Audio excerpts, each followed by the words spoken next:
nobody asked for. You're getting popcorn and a drink to drown out your Jared Leto-induced sorrow with a sugar rush. You pay and they hand you a cup. Then you see it, glowing red and chrome, the Coca-Cola Freestyle Fountain. Here, you can choose between over 100 different flavors. Cherry Vanilla Coke, Peach Sprite, maybe you'll go crazy and mix Fanta with Powerade, or maybe you just pick classic. Bro, when I started seeing this Coca-Cola machine, I knew we were living... No. I thought this was gonna be like... But this machine is way more than just a soda fountain. It's not just serving you a drink. It tracks everything. Yo, there's no way. There's no way these have cameras inside. There's no way. Yo, what the fuck? You do. And while you're picking your favorite flavor, it's quietly collecting data. Dude, no. This can't be real. This can't be real. Oh my god. Ain't no way the CIA got a hold of these two.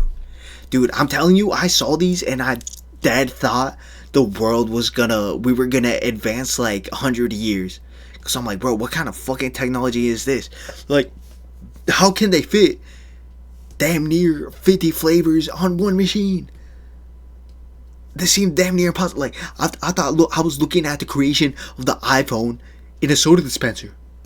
Data that turns customers into test subjects. Data that Coke will profit from tremendously. Shit is so fucked. The Coca-Cola Company is said to have invested more than $1 billion in this machine, but they're very likely turning its capabilities into much, much bigger savings and profits.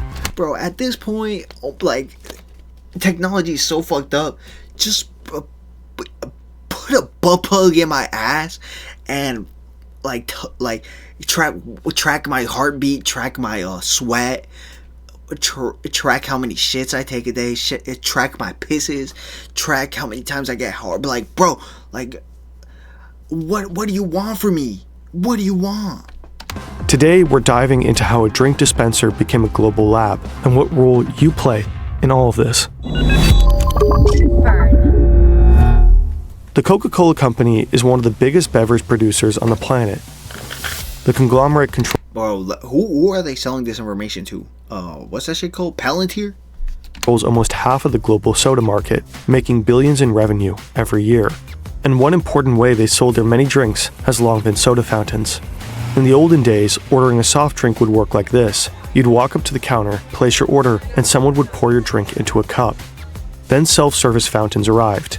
Now you could fill your own cup at your own discretion. When you were a kid, this fountain was everything. You could... Bro, oh my god. Bro, it would piss me the fuck off, bro. When this shit... it makes me want to rip my fucking skin off. Bro, when you were a kid, and you would put your cup under this, press it, and then sometimes the machine would be fucked up and it starts spraying all over like your shirt and shit. Bro, that used to happen to me all the fucking time, bro. I hated these. Fucking hate. I started making like my dad do it and shit and my mom, because this shit would piss me the fuck off. Mix yourself something truly undrinkable. Oh my god, but yeah, bro. Ooh. Yo, y'all don't know game, bro. If y'all didn't mix your drinks when you were a kid, y'all don't know game. Now I'm like, bro, I don't know what happened to me. Like I'm like at a loss for creativity, because, bro, I don't even be doing that shit no more. It's kind of sad. You. However, in 2006, Coca-Cola and other beverage makers noticed something worrying. For the first time since 1985, the sales volume of carbonated beverages had declined. People started to focus more on their health and well-being. Yeah, bro. I don't know a lot of people that still drink soda.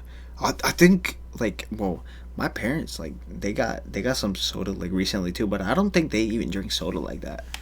Because, like, the doctors be telling them to take care of their health. I don't really drink soda like that unless I'm like eating out. Which is kind of crazy, right? Kind of crazy. Oh, now that just made me think. You know how when you go to like a restaurant, not a restaurant, like a fast food place, and you get water in a cup, or like cup to water, bro, that shit, like, I don't know what it is. Like, is it tap water? Because that shit tastes like straight up ass. That shit tastes like straight up ass. Like that has to be like a tactic to get you to drink like soda, right? I would think. They were increasingly looking for sugar-free drinks and low-calorie options. But Coke's fountains just weren't ready for that. At that time, only about 1% of all Coke fountains in the US even offered Diet Coke. Meanwhile, the choice of sodas at convenience stores had increased dramatically. Rows and rows packed with hundreds of bottles and cans. But Coke fountains were stuck with the same limited run-up of kind of boring standard flavors. Damn. So they had to come up with an idea that would change everything. The freestyle fountain's design is interesting. Bro, I'm telling you, when I saw this shit, I deadass thought we were gonna have flying cars in the next year. Like, this shit was so crazy to me. The red, the chrome, the sculpted lines. It looks so nice too, bro. Yeah, I ain't gonna lie. It kind of looks like it wants to become a Ferrari when it grows up. And that's not a coincidence. It was developed with Pininfarina, the legendary Italian design house that shaped the curves of Ferrari itself. You slide your cup under the dispenser. Now comes the fun part. You see dozens of bubbles on the screen in front of you. Each bubble is labeled with a different drink. Mezzomix, Bubbles, carbonation, oh my god. Coca-Cola, Powerade, Lift, Fuse Tea, and Kinley. In total, you could choose over 100 drinks. Back when you were a kid, this would have been impossible. Restaurants used massive 19-liter syrup canisters for every... Yeah, bro, how do they do this shit? Because I worked at Burger King before, and this is what I saw. We did not have a freestyle machine. Single drink option. Nowadays, all these flavors fit into just about 30 tiny cartridges. The cartridge design is inspired by medical tech, where precise dosing is critical. Just as insulin pumps deliver exact amounts of medication almost drop by drop, the freestyle system carefully meters syrup and carbonated water for each pour. In theory, every pour is perfectly measured, drop by drop, turning your drink into a precise masterpiece. But Coke from a freestyle fountain actually tends to taste a little different from the one you buy in the supermarket. In contrast to the old canister systems that pre-mix syrup and sweetener, freestyle keeps flavors, sweeteners, and carbonated water separate.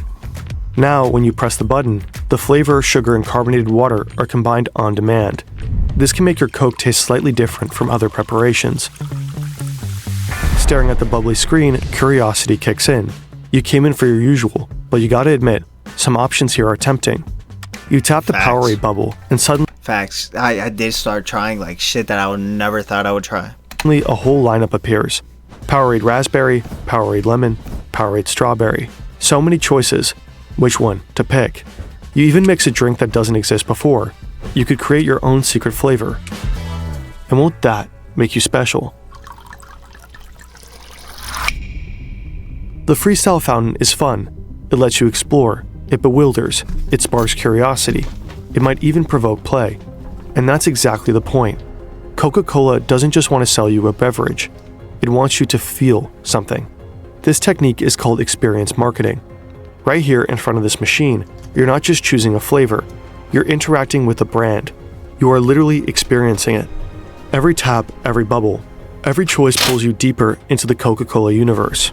And that matters, because moments like this make you remember Coke, not just as a drink, but as a feeling.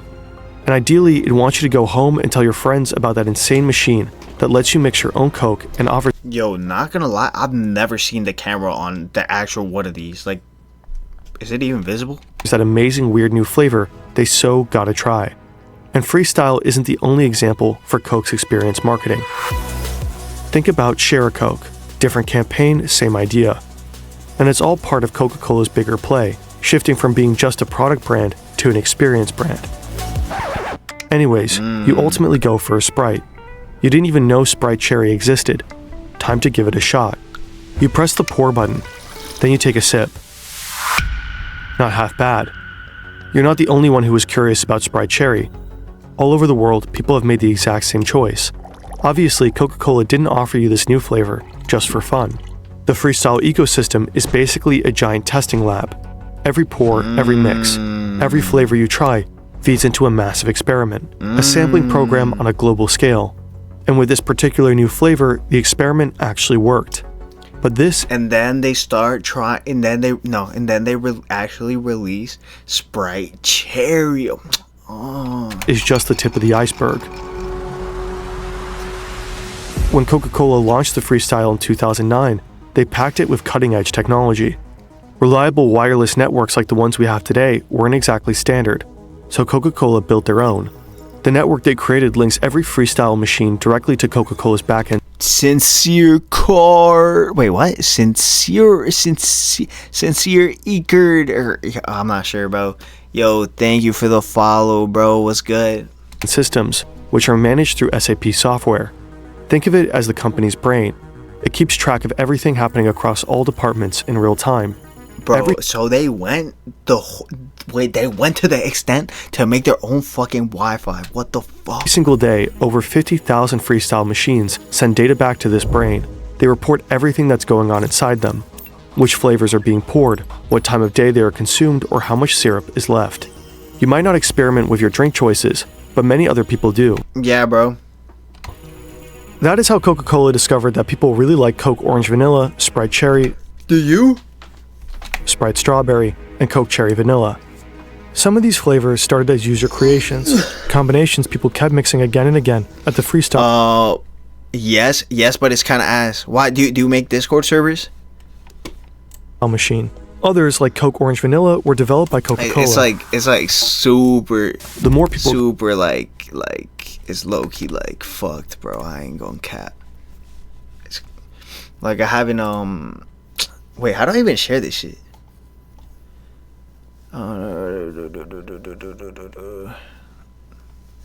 Damn, bro. Like I don't even know, I don't even know how to work Discord for real. Wait, where is it? Invite to server settings. Oh wait, is it this? Oh my god, wait, it's not that. Oh my god, it's not that. Server boost, server settings, create channel, create category. Bro, I deadass don't even know how. This is crazy. Like, I mean, no, but I can join it. But can I join it? Show your stream. Yeah. Yes, this shit right here. Right here. Look. It's right here. STRELLI's server. So plain, so plain, bro. I'll invite you to it though. What's your shit? Or do you have to be my friend? Click the 2-person icon. Okay. What do I do?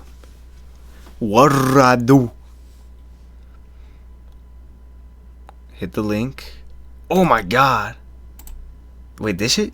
Oh my god. No way. Oh wait, what the fuck? Hidden use copy. Wait, is this it? Holy shit. Yo.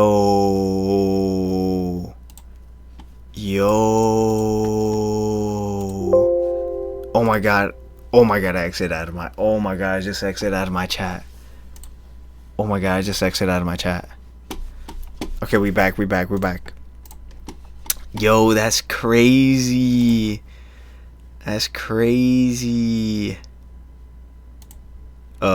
Dude. And Shirley, what would you do?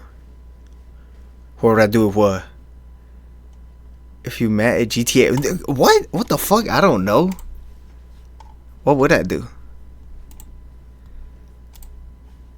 We have one mutual server. Oh, my fucking server. Oh no. I don't know, bro.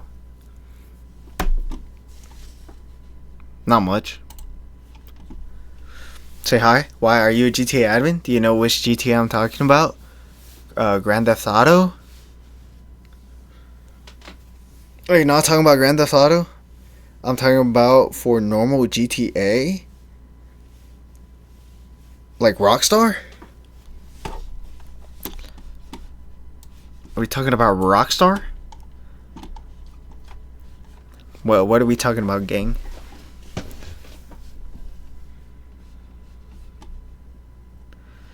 Like a GTA moderator, like someone who works for Rockstar. I guess I would ask them about GTA 6. But it's like, I don't really even pay GTA, not GTRP. I would just ask them, like, you know, like what's going on with GTA 6 and shit. That's pretty much it. Are you a GTA mod? Here, let me do this real quick. Damn, even though I'm about to end anyways. Fuck it. I'll just keep that up. Damn, wow. I gotta remember for the next one.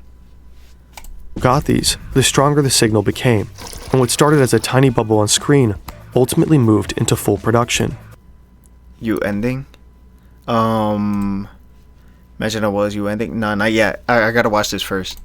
Sure, you could argue the company might have released these flavors eventually either way, but with Freestyle, those decisions... Nah, bro, this is cap. This is cap. They were not gonna release this shit anyways, but bro, for the longest time, Coke was just surviving just being Coke.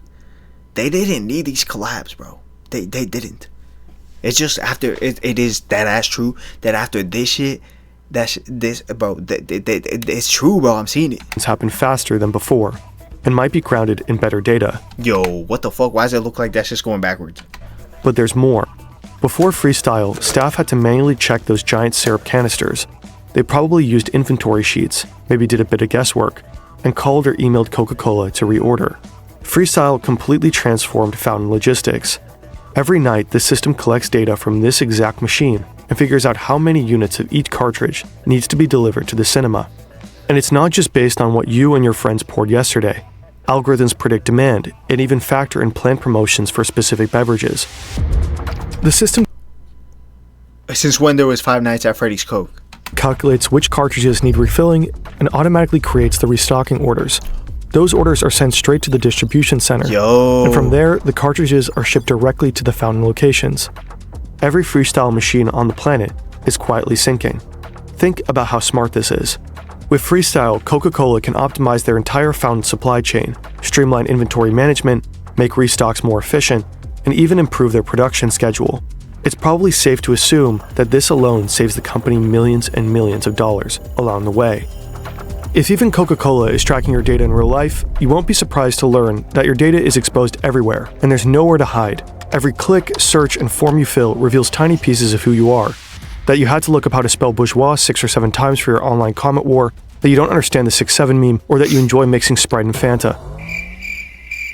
Disgusting animal. With data breaches rising every year, your personal information is at risk. Shady data brokers sell it, scammers use it. Yeah, bro, at this point, like... like in life, like, bro, there's absolutely no privacy. Like, we're fucked, bro. Everyone... Or not everyone, but like the companies like Apple, like Google, like Oracle, like Palantir, like, bro, they have everything. They know everything about us. Like, there's no privacy. Like, we just have the illusion of privacy. It's crazy. Steal your identity. Not that anybody would want your particular identity, but, you know, theoretically. If they did, they could take out fraudulent loans, open accounts in your name, and cause serious legal and financial headaches. This is where Incogni comes in. It tracks down your personal data across hundreds of sites, from data brokers to people search. Bro. This dude has the best fucking... Oh my god, that was insane. I fell for that shit. Fern, you're a piece of shit. Let's get back to Coke's genius machine, because, well, there's more. The data streams don't only report back. Marketers at HQ can push new campaigns straight to the Freestyle. It took a while to get to this level. Whenever Coke wanted to push a new campaign or change content, it required a full software update, during which the machine couldn't pour a single drink. Not exactly ideal, considering many fountains are located in high-traffic fast food chains. Facts. So in the mid-2010s, Coca-Cola integrated AirWatch, a modern device management platform. Now, instead of sending out a massive software update whenever marketers want to roll out a campaign, they could push tiny data packages, while receiving the configuration. Yeah, why is this like not a thing? Like, why, like, if I'm playing a video game, like, for example, like, if I'm playing Brawl Stars, or if I'm playing, like, One Piece Bounty Rush, why do I have to wait for the maintenance? Why can't I play while they do the maintenance? Like, that's so fucking dumb. Like, come on, bro. Configurations, the machines most likely stay fully operational. They simply download and display the new content. See, Coke has this shit right. Like this Halloween special. Oh, that's tough. What happens next is called nudging. A new flavor might be the first bubble you see, or a short teaser video might just catch your Thought I heard some shit. eye. Oh my god, I got a fart. You're still free to pick whatever you want, but those gentle nudges make you more likely to experiment. True. I'm about to start I'm about to start pulling these tactics on you guys. Dozens of individual recorded choices to try some bizarre Halloween flavor, all feeding directly into Coca-Cola's product development. But wait a minute. This little black dot up there, is that a camera? There's no way. Is this thing recording you? Well, Coca-Cola did plan to install a camera in one of their Freestyle models. They even included it in their spec sheet and described it with the words, future capability for motion sensing and facial recognition. Oh my god. This way, the company could have tracked every smile when you mix flavors, every frown when it doesn't taste right after a little test sip, literally observing which combos make you happy or annoyed. Every reaction is data. But like, okay, like Coke was trying to do this shit, but imagine all the places that you don't even know that there's cameras like there. Like, bro, there's probably hella, bro. Could they really pull this off? At least in theory. In Europe, for example, strict data protection laws such as general data protection regulations would likely not allow this to happen. In the US, however, businesses and event venues are increasingly experimenting with facial analysis and because I guess they can, because it's like private entities, right? recognition technology in public spaces, so hypothetically, it might be feasible there. According to Fortune, in early 2024, AI company Quantify referenced a facial recognition project tied to Freestyle. In a now-removed entry on their website, it reportedly said, each vending machine comes with a camera installed, in which an image is captured for every customer interacting with the machine.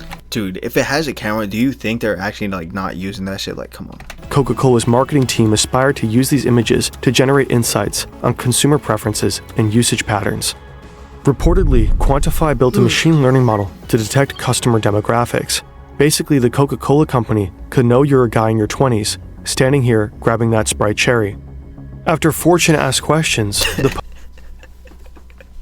Bro, all they're gonna get is me looking high as fuck at 2 in the morning at Wingstop, looking for which option to pick, bro. You're not getting much out of me at Wingstop or like Wendy's or some shit. host seemingly vanished.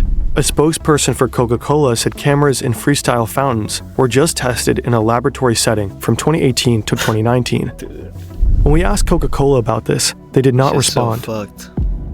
The creepy camera hole aside, the technology is pretty impressive. Yo, next time I go to Wingstop, I'm gonna check if that shit has a camera in it. A single globally deployed machine expanding flavor variety, strategically pushing experience marketing, enabling hyper-detailed flavor testing, micro-campaigning, and optimization of the supply chain. You probably stood in front of one of those before and never even had a clue. But there is this one central question we just couldn't shake. Just how much are they saving and making with this? In order to find out, we went down a rabbit hole, annual reports, analytics, figures, and company filings, only to realize there is no concrete data. Sure, we found a few clues here and there, but we could barely make anything useful out of it. I think the only way they could be making money off of this is 1, from selling the machine, and 2, from selling data.